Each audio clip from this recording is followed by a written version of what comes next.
Wakil Ketua Komisi 11 Dewan Perwakilan Rakyat Republik Indonesia Dolfi Othniel Frederick Valid sekaligus Ketua Panitia Kerja PPN 12% juga kader PDIP mengungkap siapa sosok inisiator pengusulan kenaikan pajak pertambahan nilai. Hal ini merespon pernyataan Wakil Ketua Umum Partai Gerindra, Rahayu Saraswati, yang menilai PDIP memiliki andil dalam pengesahan Undang-Undang Nomor 7 Tahun 2021 tentang Harmonisasi Peraturan Perpajakan atau HPP yang menjadi dasar kenaikan pajak pertambahan nilai 12%.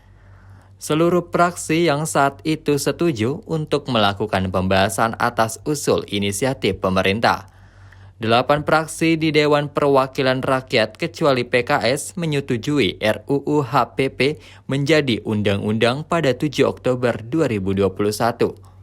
Dolfi menjelaskan Undang-Undang HPP bentuknya adalah Omnibus Law, mengubah beberapa ketentuan dalam Undang-Undang Ketentuan Umum dan Tata Cara Perpajakan, antara lain Undang-Undang PPH, Undang-Undang PPN, dan Undang-Undang Cukai.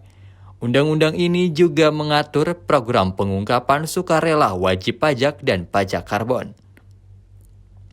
Ia mengatakan sesuai amanat Undang-Undang HPP, tarif PPN mulai 2025 adalah 12% yang sebelumnya adalah 11%.